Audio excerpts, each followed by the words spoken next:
আবারও একটা খাই খাই ভিডিও নিয়ে চলে এসেছি। তো আমি কি খেলাম সেটাই তোমাদের সাথে আজকে শেয়ার করতে চলেছি। হাই, আমি ডোনা, আমার চ্যানেল তোমাদের সবাইকে স্বাগত। তো চলে গিয়েছিলাম চন্দননগরে, তো ওখানে গিয়ে দেখলাম মহাদেবকে, তো সবাইকে প্রণাম করে নিও। তো এখানে দেখো কোল্ড ড্রিঙ্কস কিনে নিলাম। তো তারপরে আমরা চলে গেলাম টোটো ধরে স্ট্যান্ডের উদ্দেশ্যে। আর ওখানে তো এত সুন্দর প্রকৃতির দৃশ্য, আর এক কাপ চা নিয়ে নিয়েছিলাম। তারপরে দেখো ওখান থেকে চলে গেলাম সম্রাট রেস্টুরেন্টে। অ্যাম্বিয়েন্সটা তো বেশ ভালোই ছিল। আর সেদিনকে চলছিল হচ্ছে ইলিশের উৎসব। তো আমরা ওখানে গিয়ে অর্ডার করেছিলাম তন্দুরি চিকেন, যেটা আমার খেতে তো ব্যাপক লাগে। আর আমি যেখানে যাই এটাই কারণে না অর্ডার করি, আমার তন্দুরি চিকেন খেতে খুবই ভালো লাগে। তো এটাও খেতে বেশ ভালোই ছিল, এর সাথে চাটনি দিয়ে মিক্স করে খেতে ভালোই লেগেছে। আর ছিল হচ্ছে মশালা কোল্ড ড্রিঙ্কস। তো তারপরে আমরা মেন কোর্সে অর্ডার করেছিলাম গার্লিক নান আর চিকেন কষা, যেটা খেতে বেশ ভালোই লেগেছিল।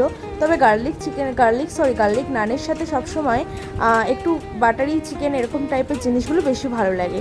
তো এটা খেতেও ভালোই লেগেছিল। তো তারপরে দেখো এটা খাওয়ার পর অর্ডার করেছিলাম এখানে মিক্সড ভেজিটেবল কুলচা, এরকমই কিছু নাম ছিল। তো এটা খেতেও ভালো ছিল, তবে পেটে আর একটু জায়গা ছিল না বলে তাই খাওয়া অতটা ইচ্ছে ছিল না। তো যাই হোক, তারপরে দেখো ওখান থেকে বেরিয়ে আমরা আবারও গেলাম হচ্ছে স্ট্যান্ডের উদ্দেশ্যে। ডাসা পেয়ারা খাচ্ছিলাম আর প্রকৃতির কাছ থেকে হাওয়া খেতে খেতে বেশ ভালোই লাগছিল। উঠেছিল হচ্ছে রামধনু, আর ওই দৃশ্যটা দেখতেও ভালো ছিল। সন্ধ্যাবেলার দিকে তারপরে গেলাম হচ্ছে ঘাটের দিকে, আর এখানে আবারও মহাদেবের দর্শন পেলাম। তারপরে দেখো ওখান থেকে হাঁটতে হাঁটতে আমরা গেলাম একটা দোকানে, সেখানে ভুট্টা বিক্রি হচ্ছিল, ভুট্টা খেলাম।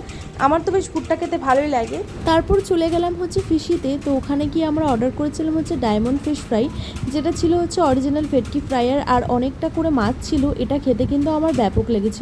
তো তোমরা গেলে কিন্তু অবশ্যই এখানে গিয়ে এই আইটেমটা ট্রাই করে দেখতে পারো। এটা খাওয়ার পরে অর্ডার করা হয়েছিল কোরিয়ান হট উইংস। তো এটা আমার একদমই ভালো লাগেনি, কারণ এটা খেয়ে আমার পেট খারাপ হয়েছিল। আর এটা একদমই মানে মিষ্টি মিষ্টি ছিল। তো যাদের মিষ্টি খেতে ভালো লাগে তাদের জন্য ঠিক আছে, তবে আমার ভালো লাগেনি। তো যাই হোক, এইটুকুই ছিল ভিডিওটা। কেমন লাগলো জানিও। আজ আসি, আবার দেখা হবে, টাটা।